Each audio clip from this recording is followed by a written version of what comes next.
The police cruiser pulled into my driveway with its lights flashing. Two officers stepped out while my neighbor Karen stood on her perfectly manicured lawn, pointing directly at me like I was some kind of criminal. Her voice carried across the quiet lakefront neighborhood as she screamed about theft and property destruction. I stood there in my own yard, holding the property deed that proved everything I owned was legally mine. The empty space where my beautiful pool used to sit just hours before looked like a crime scene. Karen had called the cops because I dismantled my own pool on my own property. But here is the thing Karen did not know. I had been planning this moment for weeks.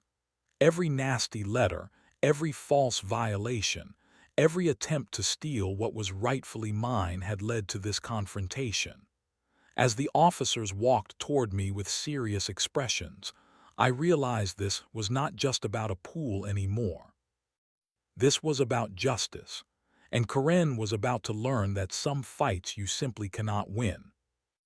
5 years of saving every penny had finally paid off. I remember the exact moment I first saw the house that would change my life forever. The real estate agent pulled into the circular driveway, and there it was. A beautiful two-story home sitting right on the edge of Crystal Lake, with the most stunning pool I had ever seen. The pool was not just any ordinary backyard feature. It was a custom-built infinity pool that seemed to blend seamlessly with the lake beyond.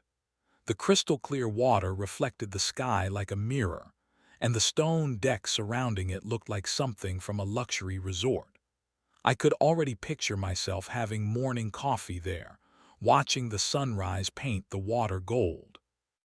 The previous owners installed this pool 3 years ago, the agent explained as we walked around the property. It cost them over $40,000, but they had to move for work. You are getting an incredible deal. I knew right then that this was it. This was my dream home. After years of living in cramped apartments and saving every dollar, I could finally have my own piece of paradise. The house itself was perfect, but that pool sealed the deal. It represented everything I had worked so hard to achieve. The closing process took 6 weeks, and every day felt like an eternity. I would drive by the house just to make sure it was still there, still real. The pool called to me like a siren song. I imagined floating there on summer evenings, finally free from the stress of city living. Moving day arrived on a perfect Saturday morning in May. As the moving truck pulled away and I stood alone in my new backyard, I felt a sense of accomplishment that words cannot describe. The pool sparkled in the afternoon sun, and the lake stretched out beyond it like my own private ocean. That first night, I sat by the pool with a cold beer and watched the stars reflect in the water. The peace was absolute. No traffic noise, no sirens, no neighbors arguing through thin apartment walls. Just me, my pool, and the gentle sound of water lapping against the shore. I had no idea that my paradise was about to become a battlefield. The homeowners association paperwork had mentioned something about community standards and monthly fees, but I figured it would be the typical stuff. Keep your grass cut. Do not leave trash cans out too long. Maybe some guidelines about holiday decorations. How wrong I was. The first few weeks were blissful. I established a morning routine of swimming laps before work, and evening swims became my way of washing away the stress of each day. Neighbors would wave from their boats on the lake, and everything felt like a postcard-perfect life. I should have known it was too good to be true. In my experience, paradise always comes with a price. But as I floated in my pool that third week, watching eagles soar over the lake, I thought I had finally found my sanctuary. The pool was more than just a luxury. It was proof that all my hard work and sacrifice had been worth it. Every overtime hour, every skipped vacation, Every dollar saved instead of spent had led me to this moment. This pool was my reward, my trophy, my slice of the American dream. If I had known what was coming, I might have enjoyed those peaceful weeks more. But ignorance was bliss, and for a brief, shining moment, I was the happiest person alive. The doorbell rang on a Tuesday morning while I was getting ready for work. I opened the door to find a woman in her 50s standing on my porch with a clipboard, a measuring tape, and the kind of smile that never reaches the eyes. "Good morning," she said, extending a perfectly manicured hand. "I am Karen Mitchell, president of the Crystal Lake Homeowners Association. I wanted to welcome you to the neighborhood personally." Karen was exactly what you would picture when someone says HOA president. Blonde hair styled to perfection, designer clothes that probably cost more than most people make in a month, and an air of authority that suggested she was used to getting her way. She looked like she had never worked a day of manual labor in her life. "Thank you," I replied, shaking her hand. "I am really enjoying the property. The lake is beautiful." "Yes, well, that is what we work so hard to maintain," Karen said, glancing over my shoulder into the house. "The aesthetic standards of our community. Speaking of which, I hope you do not mind, but I need to conduct a routine property inspection, just to make sure everything is up to code." Something about the way she said routine made my stomach tighten, but I figured this was normal HOA business. I had never dealt with a homeowners association before, so maybe this was standard procedure for new residents. "Of course," I said, stepping aside. "Come on in." Karen moved through my house like she owned it, checking corners, examining paint colors, and scribbling notes on her clipboard. She barely looked at the interior, though. Her real interest became obvious when we reached the back door. "Ah, the pool," she said, and I swear her eyes lit up like she was looking at buried treasure. "This is quite an installation." We stepped out onto the deck, and Karen immediately began circling the pool like a shark. She pulled out her measuring tape and started recording dimensions, taking photos with her phone and making more notes. The whole process felt invasive and uncomfortable. "Is there a problem?" I asked, watching her photograph my pool from every angle. "Oh, no problem at all," Karen replied, but her tone suggested otherwise. "I just want to make sure everything complies with our community standards. Pools can be tricky, you know. Drainage issues, property line concerns, aesthetic guidelines." She continued her inspection for another 20 minutes, measuring distances between the pool and my property lines, checking the condition of the deck, and even testing the water with some kind of kit she pulled from her purse. It was like watching a crime scene investigator gather evidence.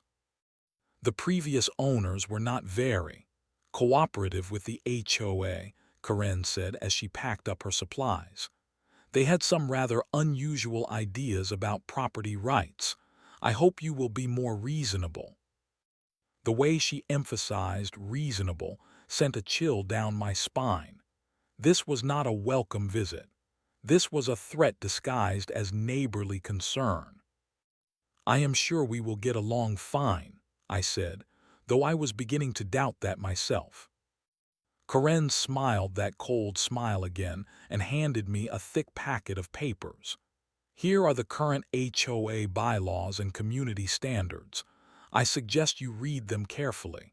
We have monthly meetings on the third Thursday of each month. Attendance is strongly encouraged." As she walked toward her car, Karen turned back with one final comment. "Beautiful pool, by the way. Really adds value to the community. I am sure we will be seeing a lot of each other." The way she said it made my blood run cold. As her car disappeared down the street, I stood holding the packet of HOA documents and wondered what I had gotten myself into. The peaceful paradise I thought I had found suddenly felt like a prison with very attractive bars. That night I tried to enjoy my evening swim, but Karen's presence lingered like a dark cloud. Every time I looked at the pool, I could see her measuring and photographing it. Whatever this was about, I had a feeling it was just the beginning. The first violation notice arrived exactly 1 week after Karen's visit. I found it tucked under my door mat when I got home from work, an official-looking letter with the Crystal Lake HOA letterhead. Property Violation Notice, it read. Pool maintenance schedule does not comply with community standards. Chemical levels must be tested and recorded weekly. Failure to comply will result in fines. I stared at the letter in disbelief. Pool maintenance schedule. I maintained my pool perfectly. The water was crystal clear, the pH levels were balanced, and I skimmed it every morning. But apparently, Karen wanted documented proof of everything I did. That weekend, I spent my Saturday morning researching HOA bylaws instead of relaxing by my pool. The document Karen had given me was 87 pages of fine print, filled with rules about everything from mailbox colors to acceptable plants. Buried on page 43 was a section about pools that seemed designed to make ownership as difficult as possible. The second notice came 3 days later. This time, Karen complained about the color of my pool deck stain. According to her interpretation of the rules, it was too dark and did not match the approved earth tones for the community. The fine was $200. I called the number on the letterhead and got Karen's voicemail. This is Karen Mitchell, HOA president. If you are calling about a violation, please review the Community Standards Manual before leaving a message. Ignorance of the rules is not an excuse. Her tone made my skin crawl, but I left a polite message explaining that the pool deck had been installed and stained 3 years ago, long before I bought the house. Surely that would resolve the issue. Karen called me back that evening. Previous owner compliance issues do not exempt current residents from fixing violations, she said without any greeting. You have 30 days to restain the deck or face additional fines.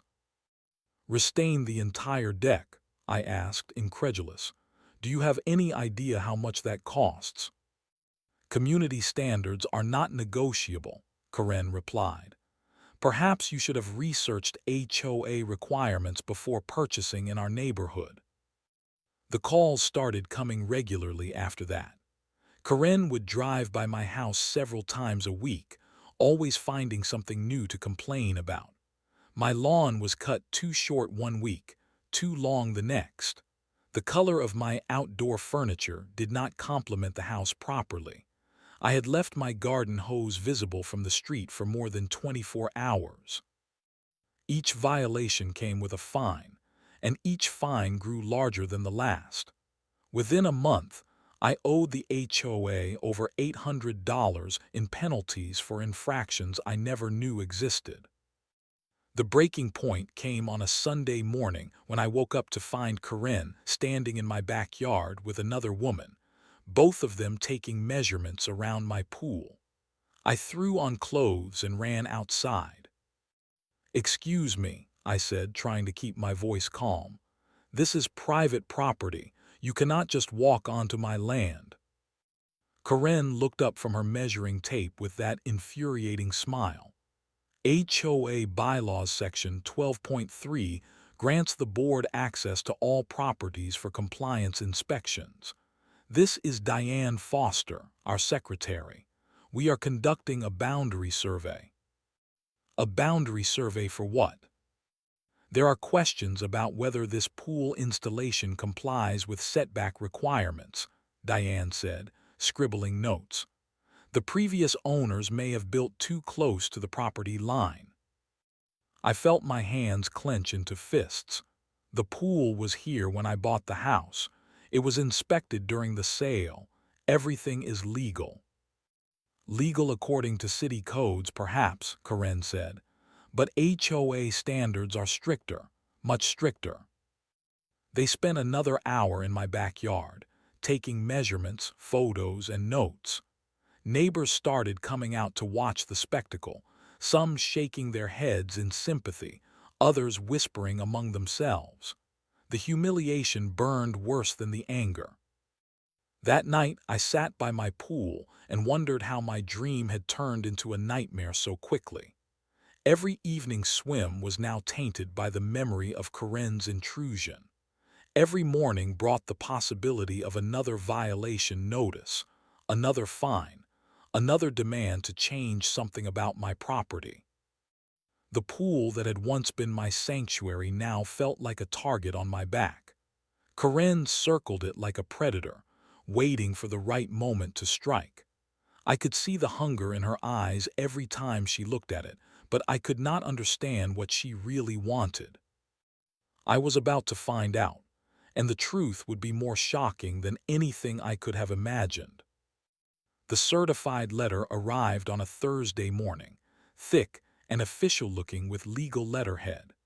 My hands trembled as I tore open the envelope, already knowing this was not going to be another simple violation notice. Cease and desist notice, the header read in bold letters. Illegal pool installation on HOA common property. I had to read the first paragraph 3 times before the words sank in. Karen was claiming that my pool, the beautiful infinity pool that had sold me on the house, was actually built on land that belonged to the homeowners association. According to her letter, the pool was illegally constructed on community common area and needed to be removed immediately. The documentation she included was extensive and looked professional. There were property surveys with different boundary lines than what I had seen during my home purchase. Historical documents claiming the lakefront area had always been designated as common space for all residents. Even photographs that supposedly showed the original property stakes marking a boundary that ran right through the middle of my pool. My heart pounded as I called my real estate attorney, the same one who had handled my home purchase just a few months earlier. "This is impossible," he said after I faxed him Karen's documents. "I personally reviewed the property survey during your closing. That pool is definitely on your land." But as we dug deeper, cracks started to appear in what should have been a solid case. Some of the documents Karen provided had dates and signatures that looked legitimate. The property survey she submitted was from a different surveying company than the one used during my purchase, and it showed boundaries that were significantly different. "Someone is lying here," my attorney said. "Either your original survey was wrong or these documents have been fabricated. We need to get to the bottom of this." The investigation took 2 weeks, and every day that passed felt like torture. Karen ramped up her harassment during this time, driving by my house multiple times daily and taking more photographs. She even brought other HOA board members to stand at the edge of my property, pointing at the pool and shaking their heads like disappointed parents. The truth, when it finally came out, was worse than I had imagined. Karen had not just fabricated the documents. She had orchestrated an elaborate scheme involving a corrupt surveying company and falsified historical records. Her goal was simple but audacious. She wanted to steal my pool by claiming it sat on HOA land. "The woman is a sociopath," my attorney said when he called with the results of his investigation. "She has been planning this for months, possibly since before you even bought the house. The level of preparation and forgery involved is staggering." But here was the most infuriating part. Even though we could prove Karen's documents were fake, fighting her legal claim would take months and cost thousands of dollars. She knew most homeowners would not have the resources or determination to battle a prolonged legal fight. The final straw came when Karen showed up at my door with the entire HOA board in tow. She stood on my front porch like a general leading her army, clipboard in hand, and that same cold smile on her face. "We are here to discuss the pool situation," she announced. "The board has voted unanimously. You have 30 days to remove the illegal installation, or we will be forced to take legal action." "Legal action based on forged documents?" I asked, my voice rising despite my efforts to stay calm. Karen's smile never wavered. "I have no idea what you are talking about. Our documents are completely legitimate. If you want to challenge them in court, that is your right. Of course, legal fees can be quite expensive." The other board members nodded along like bobbleheads, clearly intimidated by Karen but too spineless to stand up to her. I could see the fear in their eyes. They knew she was lying, but they were too scared to cross her. 30 days, Karen repeated. "After that, this becomes a legal matter, and legal matters can get very messy, very expensive. It would be much easier for everyone if you just cooperated."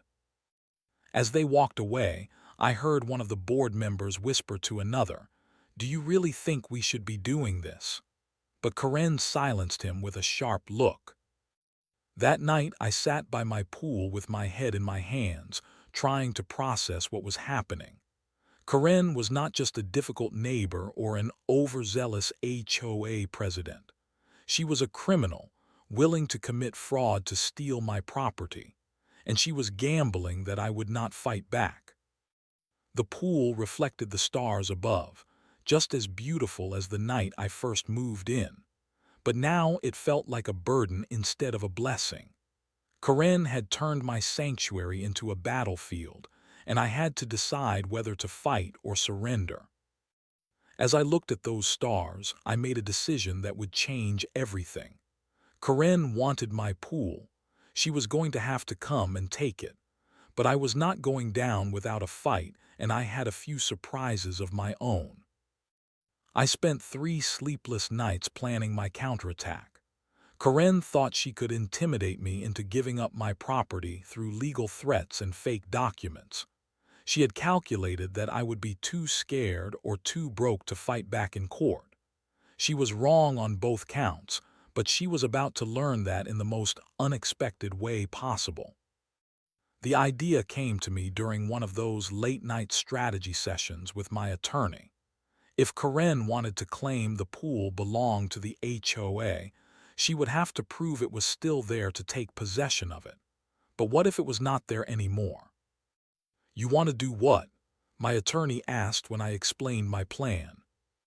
"Remove the pool," I said, "completely.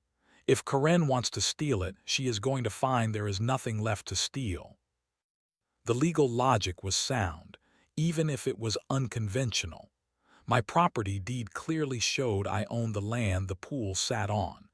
That meant I had every right to remove any structures I chose to remove. Karen could not steal what no longer existed. I hired a pool removal company for the following Monday, giving them explicit instructions to document everything. The entire process would be filmed and photographed to prove the pool was removed legally by the rightful property owner. Monday morning arrived gray and drizzly, perfect weather for the somber task ahead. As the removal crew set up their equipment, I felt like I was preparing for surgery. This pool had been my dream, my reward for years of hard work. Destroying it felt like cutting out part of my soul. The first step was draining the water. 20,000 gallons of crystal-clear water flowed out through hoses, running down the storm drains and taking my dreams with it. I stood watching, memorizing every detail, knowing this was the last time I would see my pool intact. Neighbors started gathering as word spread about what was happening. Some came out of curiosity, others out of concern. A few approached me to ask if I needed help or if there was anything they could do. It was touching to realize that not everyone in the neighborhood was under Karen's spell. "Why are you doing this?" asked Mrs. Henderson from two houses down. "It is such a beautiful pool." "Because sometimes you have to destroy something beautiful to keep it from being stolen," I replied. The demolition crew worked methodically, breaking apart the concrete, removing the plumbing, and hauling away the pieces. Each crack of the jackhammer felt like a blow to my heart, but also like a strike for justice. Karen would not get her hands on my pool because there would be no pool left to take. I was so focused on the destruction that I almost missed Karen's arrival. She came screeching into my driveway around noon, her face red with rage and her perfect hair disheveled. She jumped out of her car like it was on fire. "What are you doing?" she screamed, running toward the construction site. "You cannot destroy HOA property." "I am not destroying HOA property," I replied calmly. "I am removing structures from my own land." Karen's eyes were wild with fury. She had spent months planning this elaborate theft, and I had just demolished her entire scheme with a few hours of honest work. The pool she wanted to steal for the community was now a pile of broken concrete and twisted metal. "This is vandalism," she shrieked. "I am calling the police." "Go ahead," I said, pulling out my phone. "I have my attorney on speed dial, and I have every permit required for this work. Do you have permits for your forged documents?"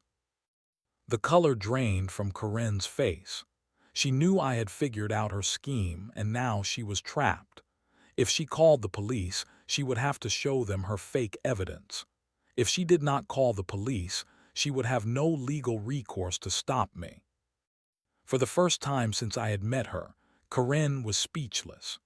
She stood there watching the demolition crew load the last pieces of my pool into their truck, her mouth opening and closing like a fish out of water. "You will regret this," she finally managed to say. "The HOA will not let this stand." "The HOA is welcome to try," I replied. "But it is hard to steal something that does not exist anymore." As the trucks pulled away, I surveyed the empty space where my beautiful pool had been just hours before. The ground was scarred and broken, but it was my scarred and broken ground. Karen could forge all the documents she wanted, but she could not steal what I had already removed. That evening, I sat in my backyard looking at the empty space and felt something I had not felt in months: peace. The pool was gone, but so was the target on my back. Karen's elaborate scheme had been reduced to rubble, and she knew it. But I should have known Karen was not finished. A woman willing to commit fraud would not give up easily, and my victory lap was about to be interrupted by flashing lights and sirens. The police cruiser pulled into my driveway at exactly 6:30 that evening, just as I was grilling dinner on my back deck. Two officers got out, their faces serious but professional. Behind them, Karen emerged from her own car, pointing at me like I was a wanted fugitive. "Officers, thank you for coming so quickly," Karen said, her voice dripping with false concern. "This man has destroyed community property and refuses to cooperate with the homeowners association." I set down my spatula and walked toward the officers, keeping my hands visible and my voice calm. After months of dealing with Karen's harassment, I had learned to stay composed under pressure. "Good evening, officers. I am assuming this is about the pool removal that happened today." The senior officer, a tall man with gray hair and kind eyes, nodded. "Yes, sir. We received a report of property destruction. The caller claims you removed a pool that belonged to the HOA." "That is correct," I said. "I removed a pool from my own property. I have all the permits and documentation if you would like to see them." Karen stepped forward, waving a folder full of papers. Officers, this man is lying. That pool was built on HOA common land. I have surveys and historical documents proving it. The officer took Karen's folder and began examining the contents. I watched his expression change as he flipped through the pages, his professional skepticism clearly kicking in. "Ma'am, some of these documents look unusual," he said. "This survey is dated last month, but it claims to be from 2018, and this historical record has what appears to be correction fluid on it." My heart leaped. Even a casual examination was revealing the flaws in Karen's forged evidence. I pulled out my own folder, containing the original property survey, deed, and removal permits. "Officer, here are the original documents from my home purchase," I said. "You can see the pool was clearly on my property. I also have permits for the removal work and documentation that I own the land." The second officer, a younger woman with sharp eyes, examined both sets of documents. "Sir, your paperwork looks legitimate. Ma'am, I have to ask where you obtained these documents. Some of them appear to have been altered." Karen's face went red. "Altered? Those are official HOA records. This man is trying to confuse you with fake documents." "Ma'am, I have been doing this for 15 years, the senior officer said. "I know altered documents when I see them. These surveys have different fonts, the dates do not match the paper aging, and this historical record has obvious signs of tampering." I could see the panic growing in Karen's eyes. Her elaborate scheme was falling apart under official scrutiny, and she knew it. "Officers," I said, "I believe if you run a background check, you will find this is not the first time Ms. Mitchell has filed false reports. My attorney has been investigating her activities for weeks." The younger officer was already running something on her computer. "Sir, you are correct. We have 3 previous reports from this address in the past year, all involving property disputes that were later determined to be unfounded." Karen's mouth opened and closed like a fish. Those were legitimate complaints. This man has been violating HOA rules since the day he moved in. "Ma'am," the senior officer said, his tone becoming stern, "filing false police reports is a crime. These documents appear to be fabricated, and you have wasted police resources on multiple occasions. We are going to need you to come with us for questioning." The transformation in Karen was instant and dramatic. The confident, authoritative woman who had been terrorizing me for months suddenly looked small and frightened. Her carefully constructed facade crumbled as the reality of her situation hit her. "Wait," she said, backing toward her car. "There has been a misunderstanding. Maybe I was wrong about the property lines. Maybe we can work this out without involving the police." "Too late for that, ma'am," the younger officer said. "Please turn around and place your hands behind your back." As the officers handcuffed Karen, neighbors began gathering on their porches and lawns. The woman who had ruled the neighborhood through fear and intimidation was being arrested in front of everyone. The spell she had cast over the community was finally broken. "You will pay for this," Karen screamed as they loaded her into the police car. "The HOA will not stand for this. I will sue you for everything you have." But her threats sounded hollow now, the desperate words of someone who had finally been caught. As the police car drove away with Karen in the back seat, I felt a weight lift from my shoulders that I had not even realized I was carrying. But her threats sounded hollow now, the desperate words of someone who had finally been caught. As the police car drove away with Karen in the back seat, I felt a weight lift from my shoulders that I had not even realized I was carrying. The neighborhood felt different the morning after Karen's arrest. It was like a dark cloud had been lifted. allowing sunshine to reach places that had been in shadow for years. As I drank my coffee on the back deck, neighbors I had never met before stopped by to introduce themselves and share their own Karen horror stories. "She fined me $300 for planting roses that were too red," said Tom from across the street. "Apparently, they clashed with the community color palette. She tried to make me remove my bird feeder because it attracted too many birds," added Sarah from next door. "Said it was creating a nuisance for the neighbors." Story after story poured out as people felt safe to speak for the first time in years. Karen had terrorized the entire neighborhood, not just me. She had turned the HOA into her personal kingdom, ruling through fear and arbitrary enforcement of made-up rules. The legal fallout was swift and satisfying. Karen was charged with filing false police reports, document forgery, and fraud. The investigation revealed she had been skimming money from HOA dues for years, using the funds to pay for her elaborate schemes and personal expenses. Within a week, the HOA board held an emergency meeting and voted unanimously to remove Karen as president. They also voted to dissolve most of the ridiculous rules she had imposed and refund the illegitimate fines she had collected. "We owe you an apology," said Diane Foster, the former HOA secretary, when she came to my door. "We knew Karen was out of control, but we were too intimidated to stand up to her. What you did took real courage." But the best part was yet to come. With Karen gone and the HOA reformed, I decided to rebuild my pool. Not just rebuild it, but make it even better than before.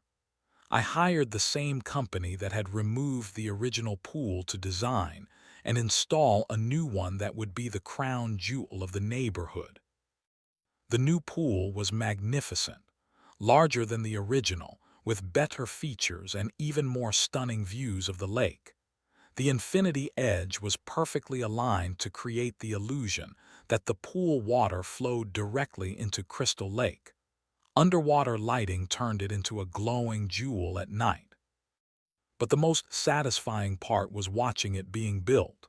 Neighbors stopped by every day to check on the progress, offering encouragement and sharing in the excitement.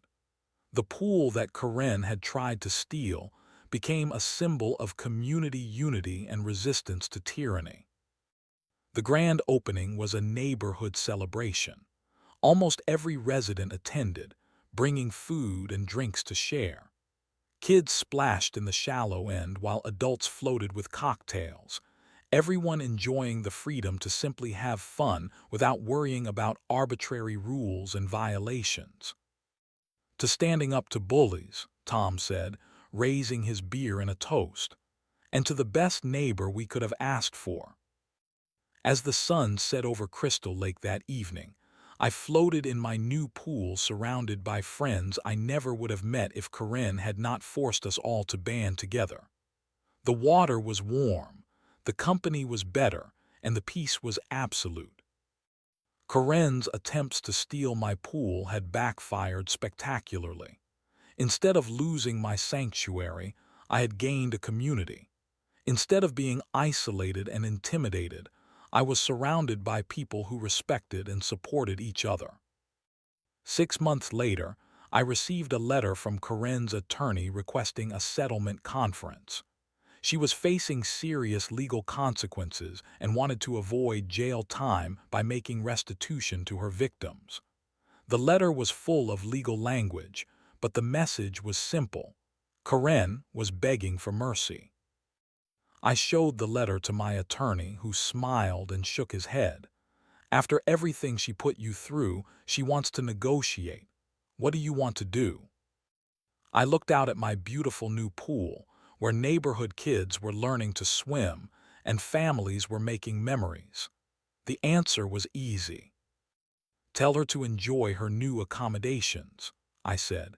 "Some lessons can only be learned the hard way." As I write this story, Karen is serving 18 months in county jail for her crimes. The HOA has been reformed into an actual community organization that focuses on neighborhood improvement instead of harassment. And my pool remains the centerpiece of a neighborhood that learned to stand together against tyranny. Sometimes the best revenge is not getting even. Sometimes the best revenge is living well, surrounded by good people who understand that being a good neighbor means respecting each other's rights. Corinne tried to steal my paradise, and instead, she helped me build something even better,